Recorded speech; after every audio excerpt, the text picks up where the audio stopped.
Et si votre vie pouvait être transformée non pas par des grands changements spectaculaires, mais par de petites habitudes simples, discrètes, mais profondément puissantes. Un nouveau départ. Et si la transformation profonde de votre vie ne dépendait pas de révolutions spectaculaires, mais de gestes minuscules répétés chaque jour? Et si, au lieu de chercher à tout changer d'un coup, vous choisissiez de poser une simple pierre aujourd'hui, puis une autre demain, jusqu'à ce que votre existence entière se reconstruise? Depuis toujours, les sages l'ont répété. Ce ne sont pas les grands élans isolés qui bâtissent une vie solide, mais les habitudes discrètes, invisibles parfois, qui jour après jour tracent une direction. Nous passons souvent nos journées à espérer une transformation soudaine, un éclair qui renverserait tout, mais la vérité, c'est que la force réside dans ce que nous faisons dans le silence du quotidien, dans ces petites décisions qui semblent insignifiantes, mais qui, à long terme, façonnent notre caractère, notre esprit, notre destin. La pensée stoïcienne nous rappelle que le pouvoir de l'homme n'est pas dans ce qu'il contrôle du monde extérieur, mais dans ce qu'il choisit d'incarner à l'intérieur de lui-même. Ainsi, chaque petite habitude devient une preuve de discipline, une affirmation de liberté. Loin d'être de simples gestes mécaniques, elles deviennent des actes de sagesse, des rappels quotidiens que nous sommes les sculpteurs de notre propre existence. Regardez un arbre immense. Il n'a pas poussé en un jour, ni même en une année. Il s'est élevé patiemment, centimètre après centimètre, nourri par des racines invisibles qui plongeaient profondément dans la terre. De même, nos vies s'élèvent et se fortifient à travers des gestes constants, souvent invisibles aux yeux des autres, mais puissants dans leurs conséquences. La clé est la constance. Une habitude n'a pas besoin d'être spectaculaire pour être transformatrice. Lire quelques lignes chaque matin, respirer en silence quelques instants, exprimer sa gratitude, ordonner son espace de vie, prendre soin de son corps, veiller à ses paroles. Toutes ces petites choses, répétées avec sincérité, deviennent des fondations inébranlables. Elles forgent en nous une stabilité que rien de l'extérieur ne peut ébranler. Le danger de notre époque est de sous-estimer la valeur de ces gestes. Nous sommes fascinés par l'extraordinaire, par les promesses de changements rapides. Mais la sagesse ancienne nous enseigne que la véritable transformation est lente, silencieuse, enracinée. Elle n'a pas besoin d'attirer les regards, car elle agit en profondeur.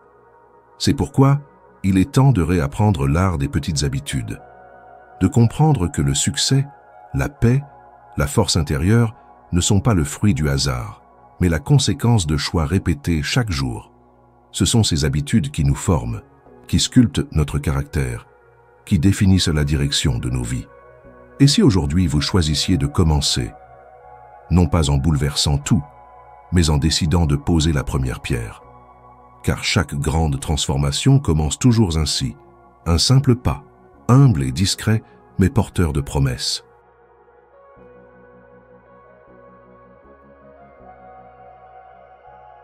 Le pouvoir des petites habitudes. Nous vivons dans un monde qui glorifie l'extraordinaire, les exploits visibles, les réussites éclatantes, les transformations soudaines captivent nos regards. Mais derrière chaque victoire qui impressionne, il existe une vérité silencieuse. Ce sont les petites habitudes invisibles aux yeux du monde qui construisent ces sommets. Rien ne naît d'un seul coup. Tout se tisse dans la répétition quotidienne de gestes simples. Le pouvoir des petites habitudes réside dans leur constance. Un acte isolé peut sembler faible, presque inutile, mais lorsqu'il est répété jour après jour, il devient une force inarrêtable. Imaginez une goutte d'eau qui tombe sur une pierre. Une seule goutte n'a aucun effet. Mais après des milliers de chutes, la pierre est creusée. L'eau, fragile en apparence, devient plus forte que la pierre. Ainsi en est-il des habitudes. Elles sculptent notre vie avec patience jusqu'à transformer notre être en profondeur. Nous nous trompons souvent en pensant que ce sont les grandes décisions qui façonnent notre destin. En réalité, ce sont les petites décisions quotidiennes, répétées avec fidélité, qui déterminent la direction que nous prenons. Ce que vous choisissez de faire chaque matin, la manière dont vous commencez votre journée, les pensées que vous entretenez, les mots que vous prononcez, les gestes que vous répétez. Tout cela forme un tissu invisible qui devient votre caractère, votre identité, votre destinée. Les stoïciens l'avaient compris. On ne devient pas sage par hasard. On le devient par discipline, par répétition, par choix conscient posé jour après jour. La grandeur n'est pas une explosion soudaine, c'est une construction lente, et cette construction repose sur des habitudes. Mais pourquoi ces habitudes sont-elles si puissantes? Parce qu'elles travaillent dans l'invisible. Elles programment votre esprit, elles sculptent votre inconscient, elles orientent vos actions. Même lorsque vous n'y pensez plus, elles continuent de produire des fruits. Une habitude est une graine plantée dans le champ de l'esprit. Au début, elle semble insignifiante, mais arrosée par la répétition, elle devient un arbre solide qui abrite toute votre vie. Le véritable secret est que les habitudes façonnent non seulement ce que nous faisons, mais ce que nous sommes. Chaque habitude répétée est une affirmation « Voilà qui je choisis d'être ». Si chaque jour vous prenez le temps de remercier, vous devenez une personne reconnaissante. Si chaque jour vous prenez soin de votre corps, vous devenez une personne disciplinée. Si chaque jour vous choisissez de lire, de réfléchir, de méditer, vous devenez une personne sage. Les habitudes ne sont pas seulement des actions, elles sont des identités incarnées. Le piège, c'est que les petites habitudes semblent trop simples pour être prises au sérieux. Nous cherchons souvent des solutions spectaculaires, des méthodes radicales. Mais ce sont précisément ces petites choses répétées avec constance qui créent les plus grands changements. Un pas après l'autre, une pensée après l'autre, un geste après l'autre, vous avancez sans même vous en rendre compte. Puis un jour, vous regardez en arrière et vous réalisez que tout a changé. Le pouvoir des habitudes réside aussi dans leur effet cumulatif. Comme des intérêts qui s'accumulent sur un compte, chaque petite action s'ajoute aux précédentes et finit par produire des résultats immenses. Ce que vous faites une fois ne change pas grand-chose. Ce que vous faites chaque jour change tout. L'être humain sous-estime toujours ce qu'il peut accomplir en un an de constance, mais surestime ce qu'il peut faire en un seul jour d'effort. Les habitudes sont aussi des gardiennes silencieuses. Elles vous protègent lorsque la motivation disparaît, car la motivation est instable.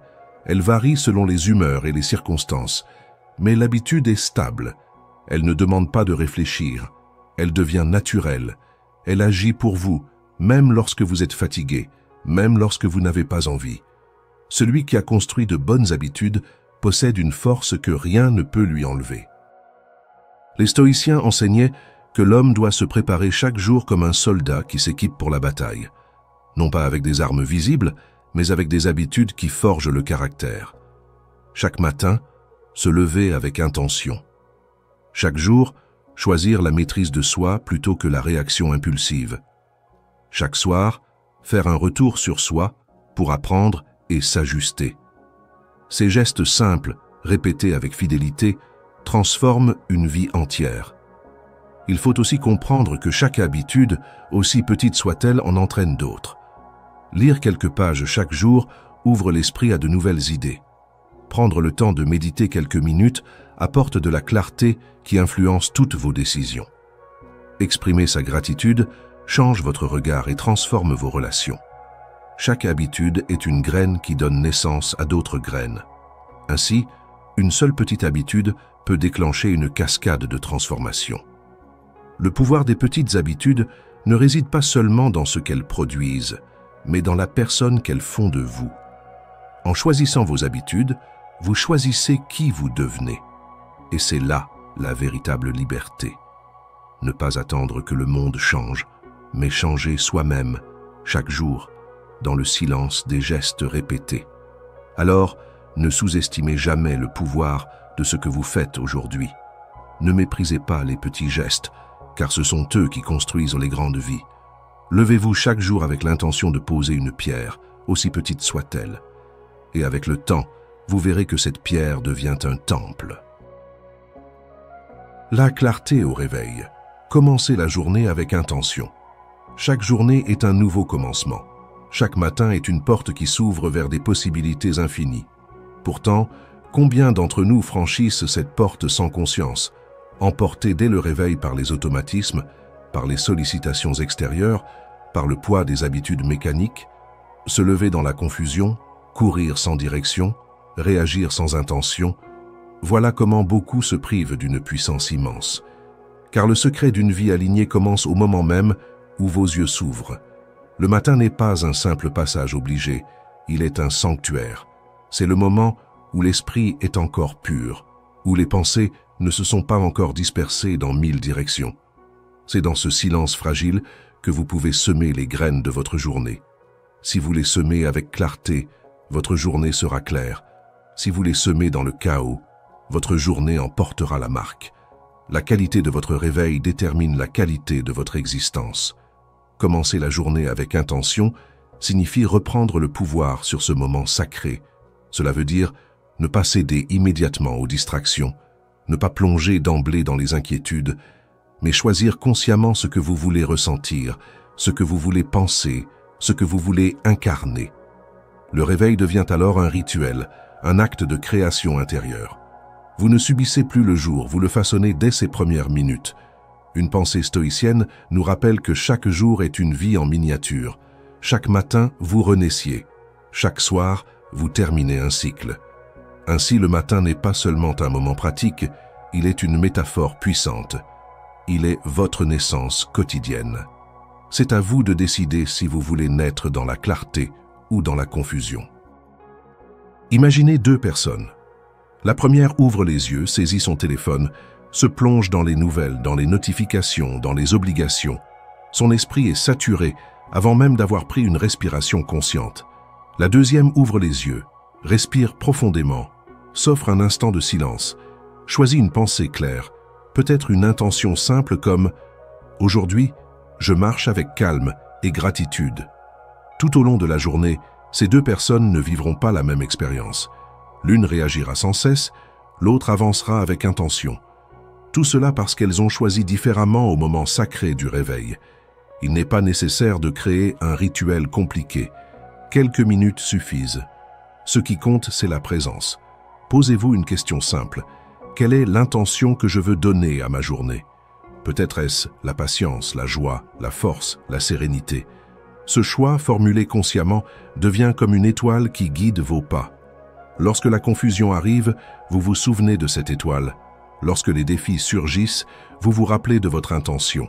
Ainsi, votre journée n'est plus un hasard, mais une création. Avant de continuer, si ces paroles résonnent en vous, si vous sentez qu'elles éveillent quelque chose de précieux, alors ne gardez pas cette énergie pour vous. Abonnez-vous dès maintenant à Savoir Sagesse, aimez cette vidéo et écrivez dans les commentaires le mot pertinent. C'est votre manière de montrer que vous marchez déjà sur le chemin de la clarté et de l'intention consciente. La clarté au réveil n'est pas seulement une discipline spirituelle, c'est aussi une sagesse pratique. Elle vous permet d'éviter d'être emporté par les urgences du monde extérieur. Lorsque vous commencez votre journée dans le silence et la conscience, vous devenez maître de vos réactions. Vous ne vous laissez plus dominer par les événements, vous choisissez la manière dont vous les traversez. La différence est immense. Au lieu de subir, vous dirigez. De nombreux grands esprits avaient des rituels matinaux. Certains écrivaient quelques lignes pour clarifier leurs pensées. D'autres méditaient, d'autres encore prenaient simplement un moment de silence. Ils savaient que ce qui est fait dans les premières minutes du jour a un impact décuplé. Le matin est un sol fertile. Ce que vous y semez croît rapidement. Si vous y semez le chaos, vous récolterez la confusion. Si vous y semez la clarté, vous récolterez la paix et la force. Et rappelez-vous, il n'est pas nécessaire d'être parfait. Certains matins seront plus difficiles que d'autres. Mais chaque fois que vous choisissez la clarté, même quelques instants, vous renforcez cette habitude. Petit à petit, elle devient naturelle. Et un jour, vous réaliserez que vous ne pouvez plus commencer votre journée autrement. Vous serez devenu un créateur conscient de votre quotidien. La vie n'est pas faite de grandes transformations soudaines, mais de petites décisions répétées. Choisir de commencer la journée avec clarté est l'une des plus puissantes de ces décisions. C'est un geste simple, mais il change tout.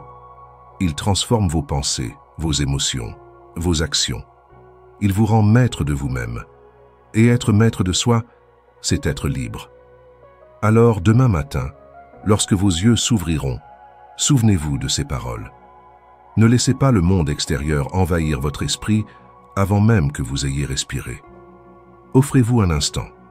Choisissez une pensée, une intention, une direction.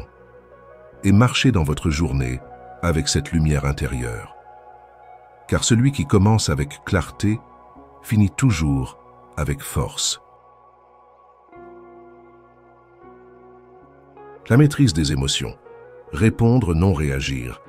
La vie nous confronte sans cesse à des événements que nous ne contrôlons pas. Les paroles des autres, les circonstances imprévues, les déceptions, les frustrations, les colères, tout cela se présente devant nous comme des vagues qui cherchent à nous emporter. Pour beaucoup, vivre, c'est se laisser balloter par ces vagues, réagir immédiatement à tout ce qui survient, sans distance, sans conscience. Pourtant, la sagesse la plus ancienne et la plus profonde nous enseigne une vérité libératrice. Nous ne pouvons pas toujours choisir ce qui arrive, mais nous pouvons toujours choisir la manière dont nous y répondons. Réagir, c'est se laisser dominer par l'instant. C'est permettre à une émotion brute de prendre le contrôle de notre être, d'orienter nos paroles et nos gestes sans réflexion. Réagir, c'est céder sa liberté à une impulsion. Répondre, en revanche, c'est rester maître de soi. C'est accueillir l'émotion, mais choisir consciemment ce que l'on fait d'elle. C'est transformer l'énergie brute en action juste. Répondre, c'est la victoire de l'esprit sur l'instinct, de la conscience sur l'automatisme. Les stoïciens rappelaient que nous n'avons de pouvoir que sur deux choses, nos pensées et nos actions. Tout le reste échappe à notre contrôle. Les émotions appartiennent à cet entre-deux mystérieux. Elles surgissent en nous, parfois sans prévenir. Elles sont naturelles, inévitables, mais elles ne sont pas des maîtres, elles sont des messagères. Elles nous indiquent un état intérieur, elles signalent un besoin, mais elles ne doivent pas gouverner notre vie. Celui qui confond émotion et vérité est esclave de ses pulsions. Celui qui apprend à écouter ses émotions sans s'y soumettre découvre une liberté profonde. La colère est un bon exemple. Elle surgit vite, brûlante, elle pousse à parler, à agir, à blesser. Mais si l'on s'arrête un instant, si l'on respire, si l'on observe cette colère, on découvre qu'elle n'est qu'une vague. Elle monte, elle atteint un sommet, puis elle redescend. Celui qui réagit au sommet de cette vague se condamne à regretter ses paroles et ses actes. Celui qui attend, qui choisit sa réponse, transforme la colère en force maîtrisée. De même, la peur. Elle peut paralyser, empêcher d'avancer, enfermer dans l'inaction. Mais la peur n'est qu'une alarme intérieure. Elle ne dit pas « tu dois fuir ». Elle dit « attention, sois vigilant ». Celui qui réagit immédiatement à la peur recule toujours. Celui qui répond consciemment utilise cette énergie pour avancer avec prudence et courage. La maîtrise des émotions ne consiste pas à les supprimer ni à les nier. Elle consiste à les reconnaître, à les accueillir, puis à choisir. Elle est une discipline intérieure, une vigilance constante. Elle demande de cultiver en soi un espace de silence, un recul, un souffle entre l'émotion et l'action. C'est dans ce souffle que réside notre liberté. Répondre au lieu de réagir, c'est aussi respecter les autres. Combien de relations ont été brisées par une parole dite trop vite, par un geste impulsif, par une réaction sans réflexion. Mais combien auraient pu être sauvées si l'un des deux avait choisi d'attendre, de respirer, de réfléchir avant de parler. La sagesse consiste à se rappeler que l'autre ne contrôle pas nos émotions. C'est nous qui choisissons ce que nous en faisons. Celui qui vous blesse vous tend une épreuve, mais c'est vous qui décidez si cette épreuve vous détruit ou vous renforce. Dans cette maîtrise des émotions, l'outil le plus simple et le plus puissant est la respiration. Lorsque l'émotion monte, respirez. Ce simple geste ramène la conscience dans le corps, apaise l'esprit, crée une distance. Dans cette distance, la réaction perd sa force et la réponse devient possible. C'est une pratique si simple qu'elle peut sembler naïve, mais elle est universelle. Chaque souffle est une invitation à redevenir maître de soi. Répondre et non réagir, c'est aussi cultiver la patience. Tout n'exige pas une réaction immédiate, tout ne mérite pas une réponse dans l'instant. Parfois, se taire, attendre, observer est le plus grand signe de force. Ce n'est pas de la faiblesse, c'est de la maîtrise. C'est refuser d'être esclave de l'urgence. C'est rester fidèle à soi-même. La véritable force intérieure ne se mesure pas à la puissance de nos émotions, mais à la maîtrise que nous en avons. Celui qui crie le plus fort n'est pas le plus fort. Celui qui frappe le plus vite n'est pas le plus puissant. Le plus fort est celui qui se possède lui-même. car tant que vous êtes dominé par vos émotions, vous êtes vulnérable.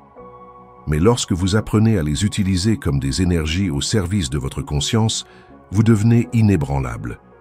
Cette discipline demande de l'entraînement. Au début, vous échouerez, vous réagirez, vous regretterez. Mais chaque fois que vous prenez conscience après coup, vous progressez déjà. Chaque fois que vous parvenez à respirer avant de répondre, vous renforcez votre liberté. Avec le temps, cette maîtrise devient naturelle. Vous ne fuyez plus vos émotions, vous les traversez. Elles cessent d'être vos tyrans, elles deviennent vos alliés. La vie continuera de vous éprouver. Les injustices, les frustrations, les pertes, tout cela viendra encore. Mais ce qui change, c'est votre manière de les traverser. Là où autrefois vous réagissiez, vous commencerez à répondre. Là où autrefois vous vous laissiez emporter, vous commencerez à rester centré. Et c'est cette constance, construite jour après jour, qui fait de vous une personne libre. Répondre et non réagir, c'est finalement un art de vivre. C'est marcher dans le monde avec calme, même lorsque tout s'agite. C'est parler avec mesure, même lorsque la colère brûle. C'est choisir la paix, même lorsque la tempête rugit. C'est incarner cette phrase simple mais puissante. Je ne suis pas ce qui m'arrive, je suis ce que je choisis d'en faire. La simplicité volontaire. Moins posséder, mieux vivre. Nous vivons dans une époque qui glorifie l'accumulation. Tout semble nous pousser à posséder davantage. Plus d'objets, plus de biens, plus de distractions, plus d'expériences. La société moderne mesure souvent la valeur d'un être humain à travers ce qu'il possède plutôt qu'à travers ce qu'il est. Pourtant, derrière cette course effrénée au plus, beaucoup découvrent un vide. Car accumuler n'est pas la même chose que vivre, et posséder n'est pas la même chose qu'exister pleinement. La sagesse nous enseigne depuis toujours que le bonheur ne réside pas dans l'excès, mais dans l'essentiel. La simplicité volontaire est un choix. C'est celui de se libérer de l'encombrement, non seulement matériel mais aussi mental et émotionnel. C'est décider de ne garder que ce qui nourrit vraiment, ce qui apporte de la valeur, ce qui élève. Ce choix ne signifie pas de se priver ou de vivre dans la pauvreté. Il signifie de retrouver la clarté, de redonner du sens, de laisser de l'espace à ce qui compte vraiment. Posséder beaucoup peut donner l'illusion de la sécurité, mais en réalité, c'est souvent un fardeau. Chaque objet accumulé exige de l'attention, de l'entretien, de l'énergie. L'esprit se disperse dans la gestion de ce trop-plein et l'essentiel se perd dans le superflu. Celui qui choisit la simplicité, au contraire, retrouve de la légèreté. Moins de choses à gérer, moins de distractions inutiles, moins de dépendance. Et cette légèreté devient une force, car elle rend disponible pour la vie elle-même. La simplicité volontaire, c'est aussi reconnaître que le vrai luxe est dans la liberté. Libre de ses pensées, libre de ses choix, libre de son temps. Trop souvent, l'accumulation enchaîne au lieu de libérer. On croit posséder, mais ce sont les objets qui finissent par nous posséder. On croit acheter de la liberté, mais on achète des chaînes invisibles. L'esprit stoïcien nous rappelle que la richesse véritable ne dépend pas de ce que nous possédons, mais de ce dont nous pouvons nous passer sans perdre la paix intérieure. Moins posséder, c'est mieux vivre. Pourquoi? Parce que cela permet d'aimer davantage ce que l'on a, d'en jouir pleinement, sans que ce soit noyé dans un océan de superflu. La gratitude naît plus facilement dans la simplicité. Une seule tasse peut devenir précieuse si elle est choisie et utilisée avec soin. Une seule relation peut devenir profonde si elle est nourrie d'attention et de présence. Une seule journée peut devenir riche si elle est vécue avec conscience, sans être engloutie par 1000 distractions. La simplicité volontaire est aussi une discipline intérieure. Elle ne consiste pas seulement à alléger son espace de vie, mais aussi à purifier son esprit. Cela signifie moins de pensées négatives, moins de jugements inutiles, moins d'inquiétude pour ce qui échappe à notre contrôle. C'est choisir de se concentrer sur ce qui dépend de nous, de libérer notre esprit du poids des comparaisons et des illusions. Car souvent, ce qui encombre le plus nos vies n'est pas ce qui est dans nos maisons, mais ce qui est dans nos têtes. Mais simplifier demande du courage. Cela demande de dire non à ce que tout le monde valorise. Cela demande de renoncer à la validation extérieure, d'accepter que l'on puisse paraître étrange ou minimaliste aux yeux des autres. Pourtant, C'est dans ce choix que se trouve la vraie liberté. Car celui qui a moins à défendre, moins à montrer, moins à accumuler, est celui qui marche le plus léger, et donc le plus loin. La simplicité volontaire ne signifie pas moins de vie, mais plus de vie. Elle ouvre un espace pour ce qui compte vraiment, la paix intérieure, la qualité des relations, la profondeur des expériences, la présence à soi et au monde. Elle nous rend plus attentifs, plus reconnaissants, plus libres. Elle est une manière de redécouvrir que le bonheur est déjà là, dans l'essentiel, et qu'il ne demande pas d'accumuler toujours plus. Il est facile de se perdre dans la quête de l'accumulation. On pense qu'un nouvel objet apportera enfin la paix, qu'une nouvelle expérience comblera enfin le vide. Mais chaque fois, la satisfaction est brève et l'esprit repart à la recherche de la prochaine possession. C'est un cercle sans fin. La simplicité volontaire brise ce cercle. Elle dit « Je choisis de ne pas courir après le plus. Je choisis de savourer ce que j'ai déjà. Je choisis de vivre avec clarté. » La véritable abondance ne réside pas dans l'excès, mais dans la capacité de se contenter de l'essentiel. Et paradoxalement, celui qui choisit la simplicité découvre une richesse nouvelle. Il goûte mieux chaque instant. Il savoure davantage chaque chose. Il se sent plus riche que celui qui possède 1000 biens, mais ne les apprécie pas. La simplicité ne retire rien, elle révèle. Elle met en lumière ce qui est déjà là, mais que le superflu cachait. Ainsi, choisir la simplicité volontaire, c'est choisir de vivre plus pleinement. C'est retrouver de l'espace en soi et autour de soi. C'est découvrir que le bonheur n'est pas au bout d'une accumulation, mais dans la profondeur de ce qui existe déjà.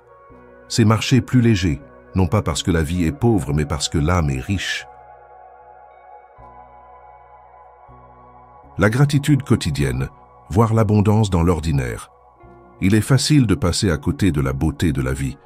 L'habitude rend invisibles les miracles quotidiens.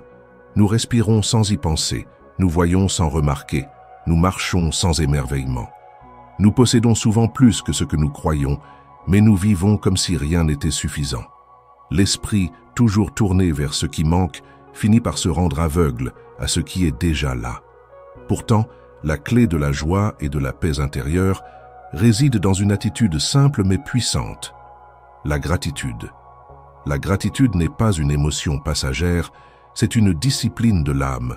Elle consiste à tourner consciemment son regard vers ce que l'on a, au lieu de se perdre dans ce qui manque. Elle transforme le quotidien en trésor, l'ordinaire en abondance, chaque instant en cadeau.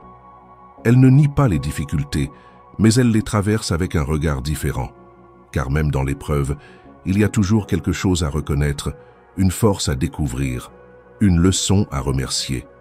Pratiquer la gratitude, c'est réapprendre à voir. Voir la lumière du matin qui se lève sans qu'on ait eu à la demander. Voir le souffle qui nous anime, cadeau silencieux offert à chaque instant.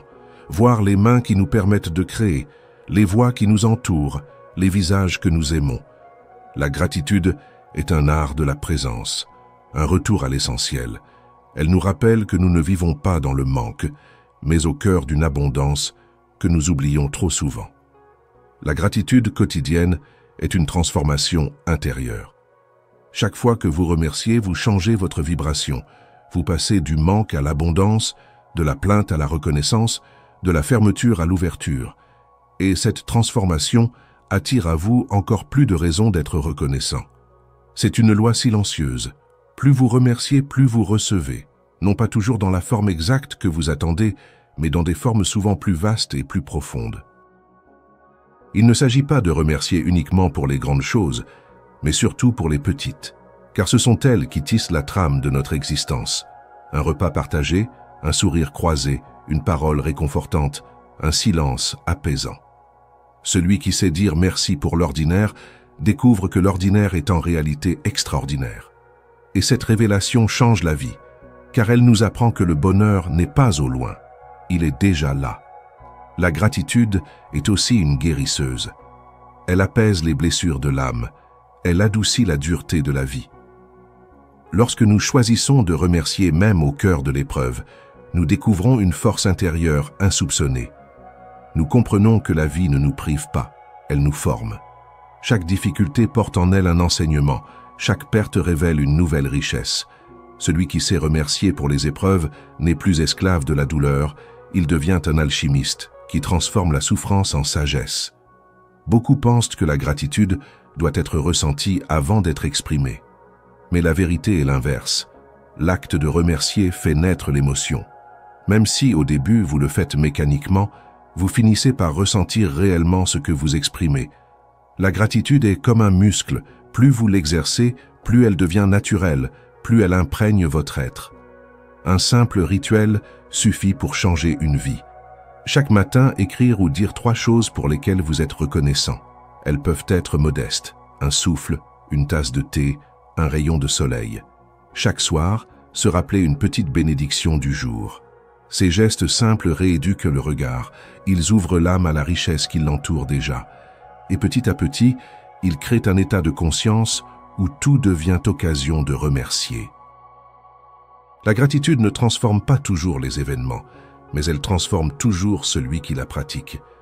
Elle vous rend plus humble, plus doux, plus ouvert. Elle vous relie aux autres, car remercier, c'est reconnaître que nous recevons toujours plus que ce que nous donnons. C'est voir que nous ne sommes pas isolés, mais portés par la vie, soutenus par une énergie plus vaste. Cette conscience dissout l'orgueil et nourrit l'amour. Le manque est une illusion créée par l'esprit qui compare. La gratitude brise cette illusion en ramenant l'attention à l'ici et maintenant.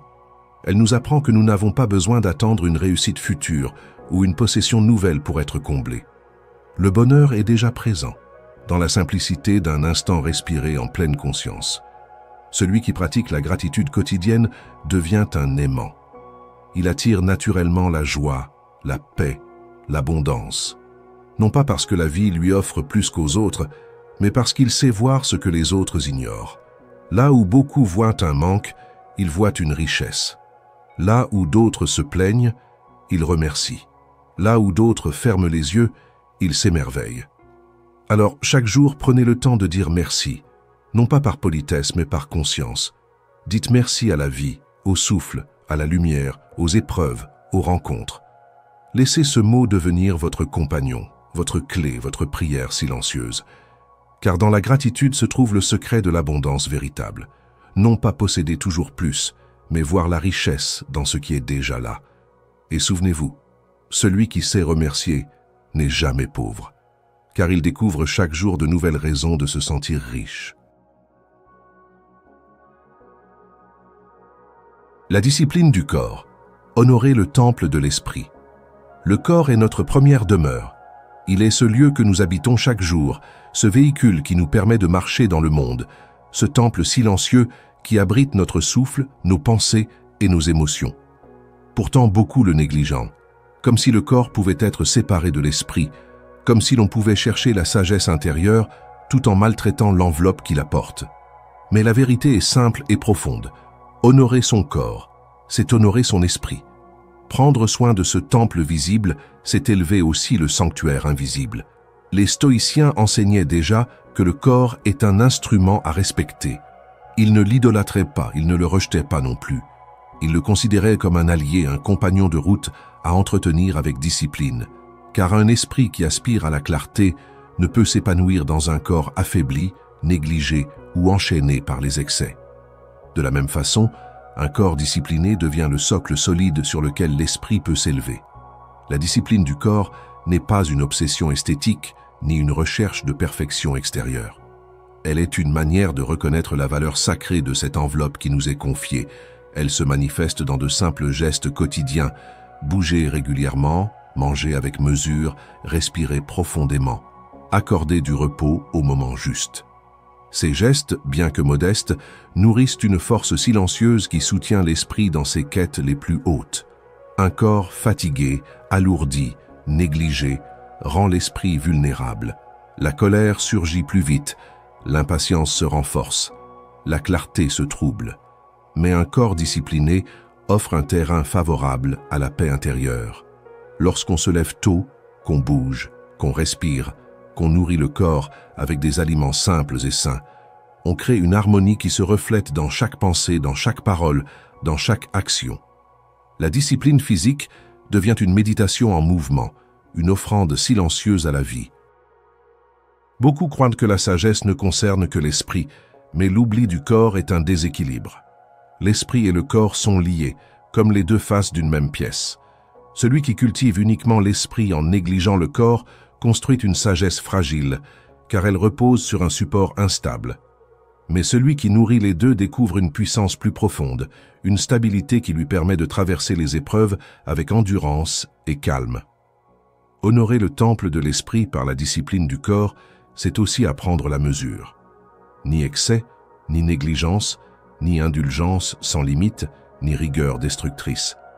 La sagesse se trouve dans l'équilibre, assez d'efforts pour fortifier, assez de repos pour régénérer, assez de nourriture pour nourrir mais pas pour alourdir. Le corps est un instrument précieux, mais il se brise si on le pousse au-delà de ses forces et il s'affaiblit si on l'abandonne. L'art de la discipline consiste à marcher sur cette ligne subtile entre le soin et l'excès. Chaque action physique peut devenir un rituel de gratitude. Marcher en conscience, sentir le sol sous ses pas, respirer l'air comme un don, boire de l'eau en percevant sa fraîcheur comme une bénédiction. Ces gestes simples, lorsqu'ils sont accomplis avec attention, transforment le quotidien en un acte sacré. La discipline du corps n'est pas une contrainte sèche, elle est une manière de rendre hommage à la vie qui circule en nous. Le monde moderne, saturé de confort, nous éloigne souvent de cette sagesse. Nous avons oublié la valeur du mouvement, la beauté du silence, la puissance d'une alimentation simple. Nous confondons plaisir et abondance, excès et vitalité, mais l'excès affaiblit alors que la simplicité fortifie. Revenir à une discipline douce du corps, c'est retrouver cette vérité. Ce n'est pas la quantité qui nourrit, mais la qualité. Ce n'est pas la paresse qui régénère, mais le repos conscient. Ce n'est pas l'agitation qui entretient la vie, mais le mouvement harmonieux. Honorer le corps, c'est aussi respecter ses limites. Cela demande d'écouter ses signaux, de reconnaître ses besoins, de distinguer la fatigue réelle de la paresse, la fin véritable du désir compulsif. Ce respect crée une relation d'amitié avec soi-même. Au lieu de voir le corps comme une machine à exploiter ou un poids à supporter, on le voit comme un compagnon à aimer.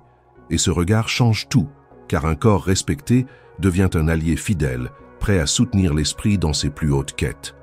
La discipline du corps est enfin une école de volonté. Chaque fois que vous choisissez la mesure plutôt que l'excès, chaque fois que vous décidez de bouger plutôt que de céder à l'inertie, vous renforcez votre pouvoir intérieur. Ces petites victoires quotidiennes se transforment en une grande force morale, car celui qui se possède dans le domaine du corps apprend aussi à se posséder dans le domaine de l'esprit. La maîtrise d'un plan nourrit la maîtrise de l'autre. Ainsi, la discipline du corps n'est pas une simple hygiène de vie, c'est une sagesse en acte. Elle vous rappelle que la vie est un don fragile, qu'elle mérite d'être honorée. Elle vous apprend que l'esprit le plus clair a besoin d'un socle solide. Elle vous invite à marcher chaque jour dans un corps éveillé, conscient, respecté. Et dans cette marche, vous découvrez une vérité profonde. Prendre soin de son corps, c'est préparer un terrain fertile pour la paix intérieure. Le corps est un temple, il ne vous appartient pas totalement, car il est le fruit de la vie qui vous traverse, mais il vous est confié et c'est à vous d'en être le gardien. La discipline n'est donc pas une contrainte, elle est une gratitude incarnée. Moins vous l'alourdissez par les excès, plus il vous porte avec légèreté. Plus vous le respectez, plus il devient un instrument de clarté. Et lorsque le corps et l'esprit marchent ensemble dans la discipline et la mesure, alors la vie elle-même devient une méditation, un chemin de liberté, une célébration de l'harmonie retrouvée. Le silence intérieur, créer de l'espace pour l'âme. Le monde moderne est bruyant. Il est saturé de sons, de notifications, d'images, de sollicitations constantes qui réclament notre attention. Même lorsque le silence extérieur se fait, nos pensées continuent souvent à courir dans tous les sens, agitées, bruyantes, incessantes. Et pourtant, derrière ce tumulte permanent, il existe une force discrète, une source inépuisable de clarté et de paix.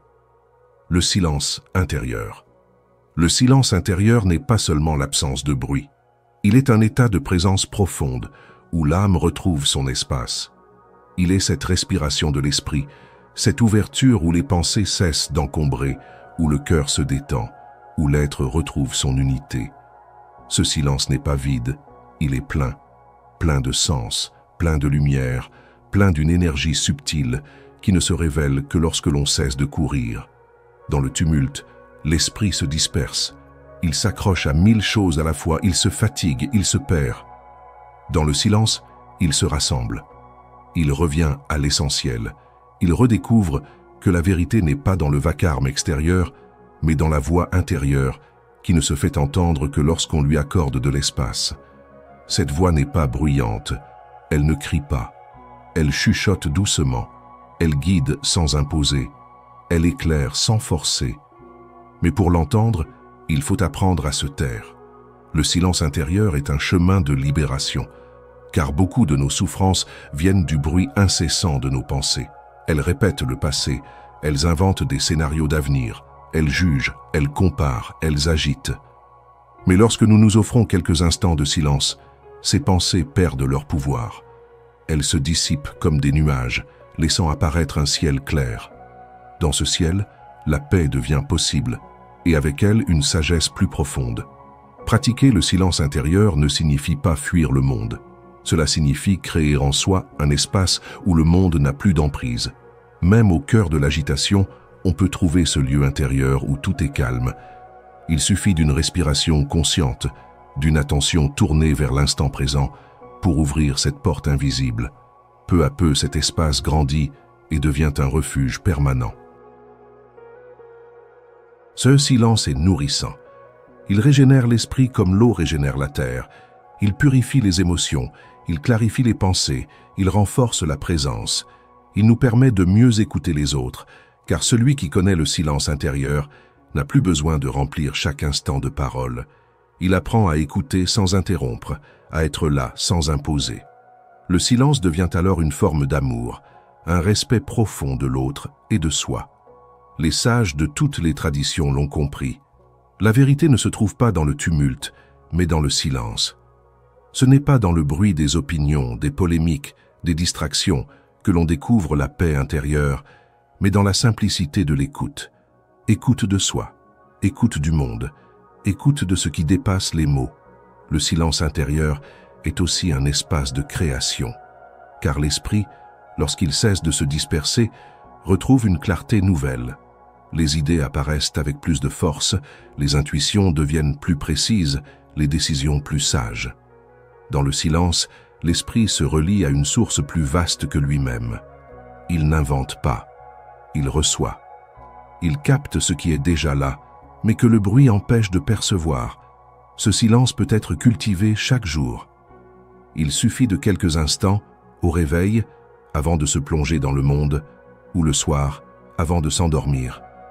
Il suffit de fermer les yeux, de respirer, de laisser les pensées passer sans les suivre. Peu à peu, l'esprit s'apaise, l'agitation diminue, un espace s'ouvre.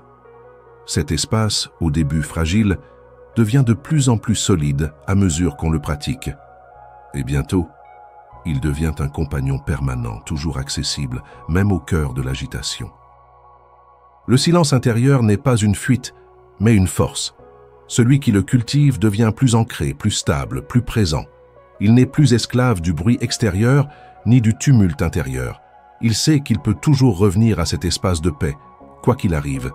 Cette certitude est une source immense de confiance et de liberté. Alors, chaque jour, offrez-vous ce cadeau. Créez de l'espace pour votre âme. Osez vous asseoir dans le silence, même si ce silence vous semble inconfortable au début. Car derrière l'inconfort se cache une richesse.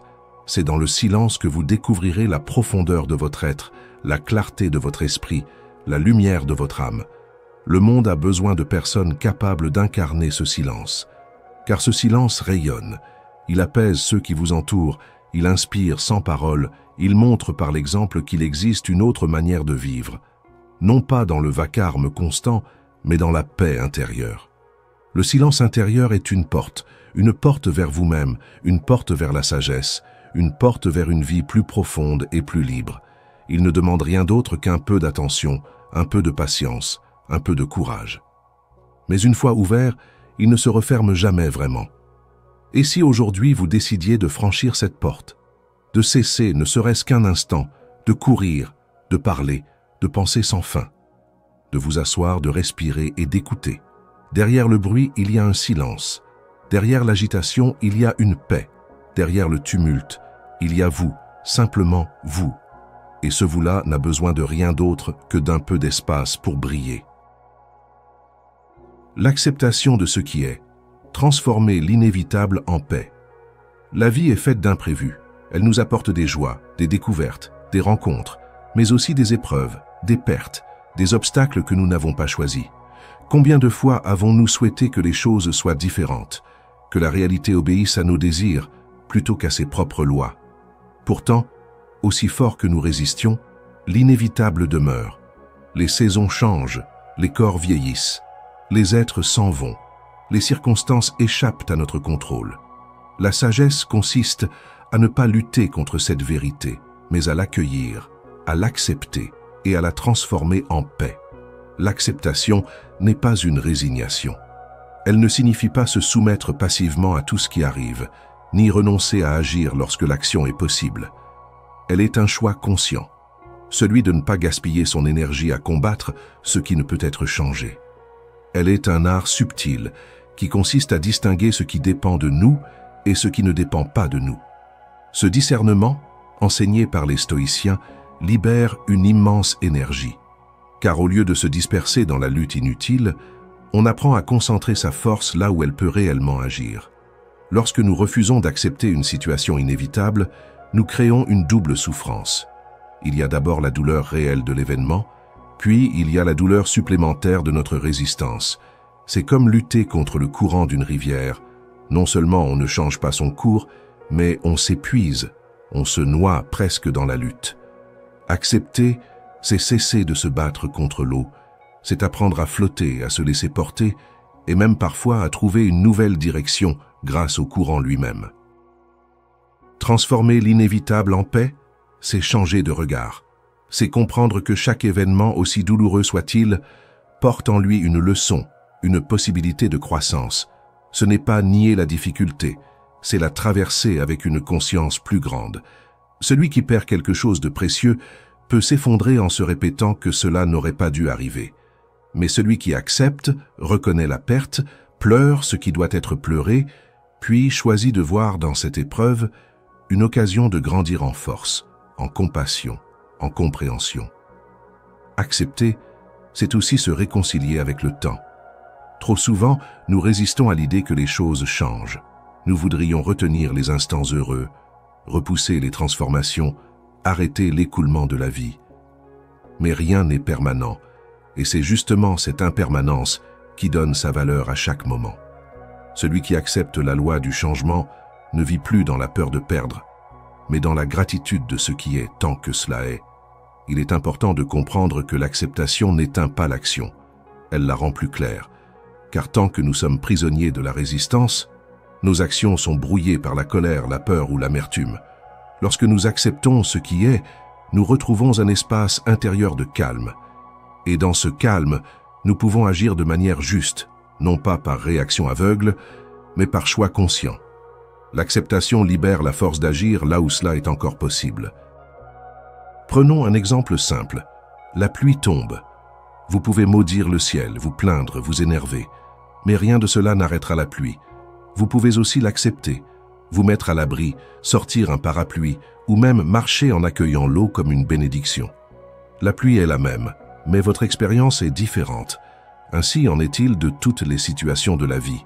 L'acceptation transforme non pas l'événement lui-même, mais la manière dont vous le vivez. L'acceptation est une discipline quotidienne. Elle s'exerce dans les petites choses comme dans les grandes. Lorsque quelque chose ne se passe pas comme prévu, lorsque quelqu'un agit différemment de vos attentes, lorsque les circonstances échappent à vos plans, vous avez toujours ce choix, résister ou accueillir. Et plus vous choisissez d'accueillir, plus vous développez une paix intérieure solide. Accepter ne signifie pas aimer tout ce qui arrive. Cela signifie reconnaître ce qui est, sans nier, sans fuir. Cela signifie cesser de gaspiller son énergie à dire « cela ne devrait pas exister » et commencer à se demander « puisque cela existe, que puis-je en faire ?» C'est dans cette bascule que réside la force. L'inévitable ne disparaît pas, mais il cesse d'être une prison. Il devient un terrain d'apprentissage, un maître silencieux, une opportunité de croissance. La paix ne se trouve pas dans un monde sans épreuves, mais dans la manière dont nous les traversons. Elle naît de l'acceptation. Celui qui refuse de voir la réalité telle qu'elle est reste en guerre permanente. Celui qui accepte trouve un repos que rien ne peut lui voler.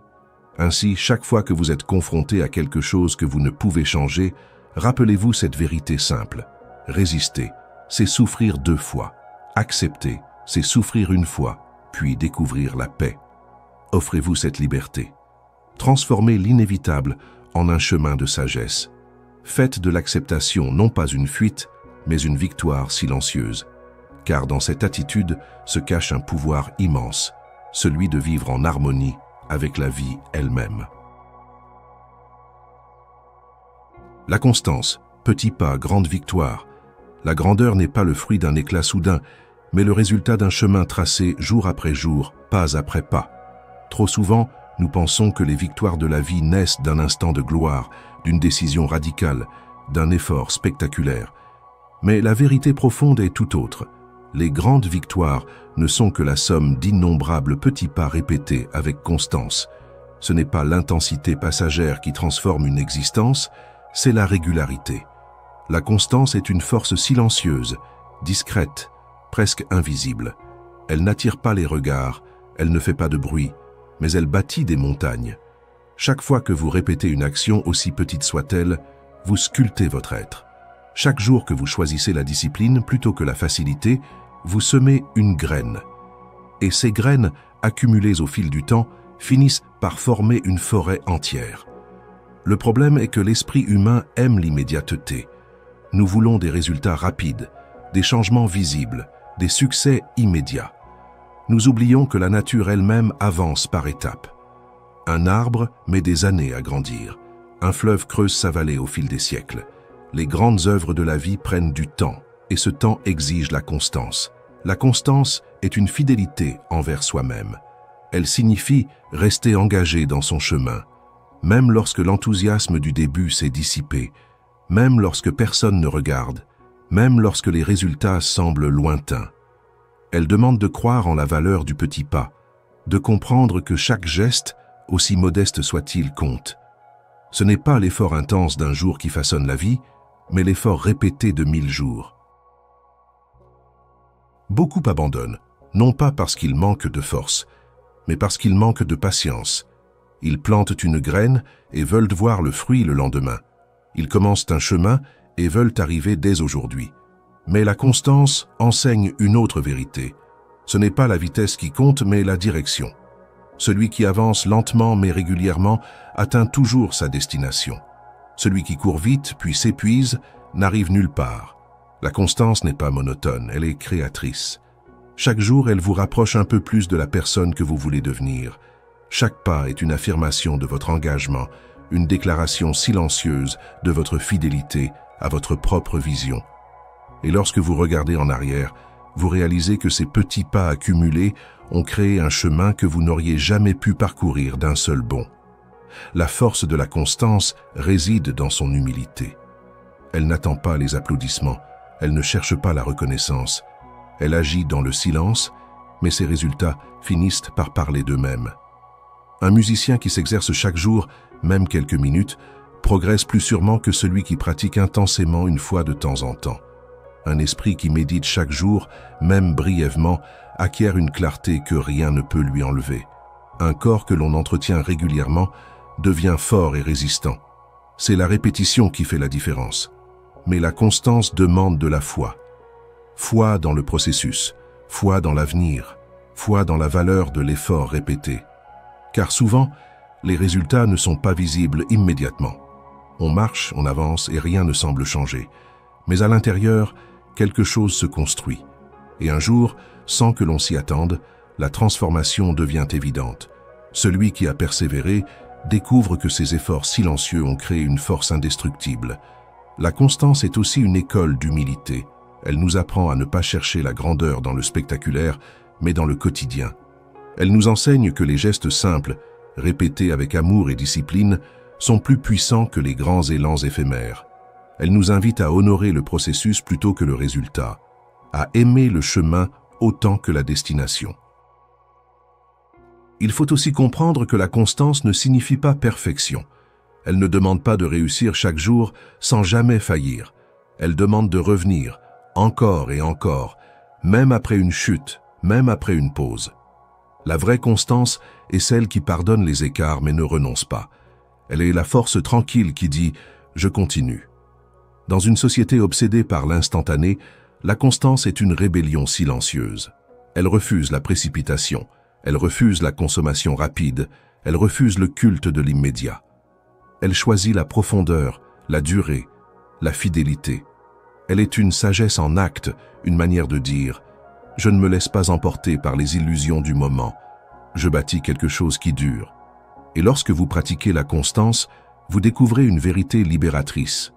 Les grandes victoires ne sont pas des explosions soudaines, elles sont des révélations. Elles apparaissent un jour comme une évidence, mais elles sont le fruit invisible de milliers de pas. Chaque petit pas compte, chaque geste répété construit la victoire. Et cette victoire, parce qu'elle est enracinée dans le temps, ne peut être enlevée. Alors ne sous-estimez jamais la valeur d'un petit effort. Ne méprisez pas les gestes quotidiens, les habitudes discrètes, les pas silencieux. Car c'est ainsi que les montagnes sont déplacées, que les rivières creusent les vallées, que les êtres humains se transforment. La constance est une puissance douce mais invincible. Elle est la clé des grandes victoires. Et si aujourd'hui, vous décidiez de faire ce petit pas, de répéter ce geste simple, non pas pour le résultat immédiat, mais pour la promesse qu'il porte en lui. Car ce n'est pas le pas d'aujourd'hui qui change tout, c'est l'accumulation de tous les pas qui construit l'impossible.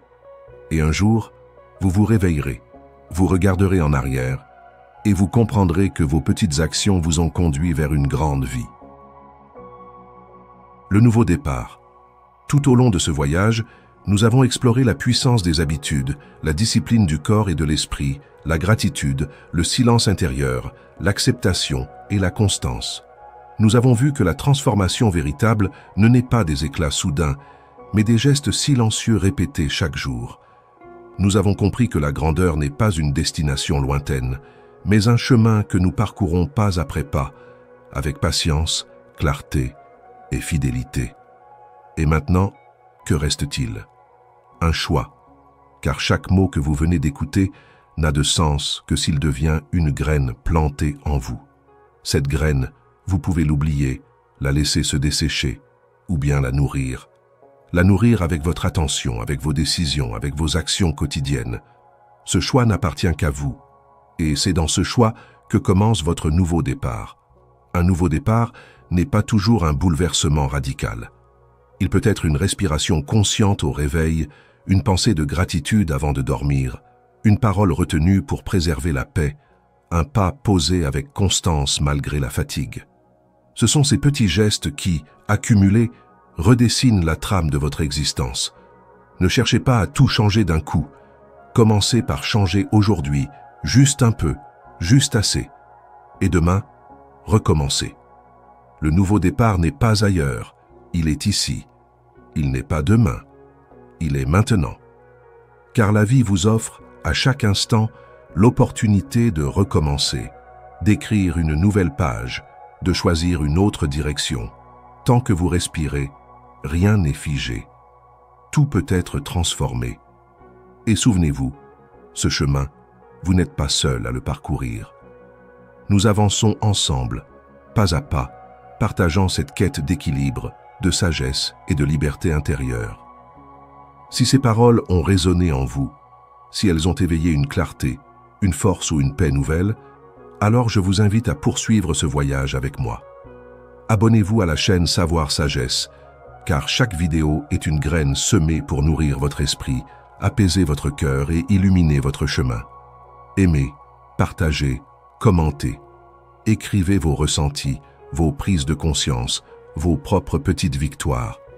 Car chaque mot que vous laissez ici devient une étincelle pour d'autres, une lumière qui éclaire ce chemin commun. Et ensemble, nous construisons une communauté d'âmes éveillées, prête à vivre non pas dans le tumulte, mais dans la clarté et la force intérieure. Le nouveau départ est entre vos mains. Ne l'attendez pas, ne le différez pas.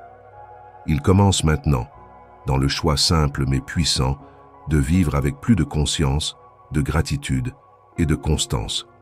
Alors, respirez profondément, souriez à ce moment et souvenez-vous, vous êtes déjà en chemin.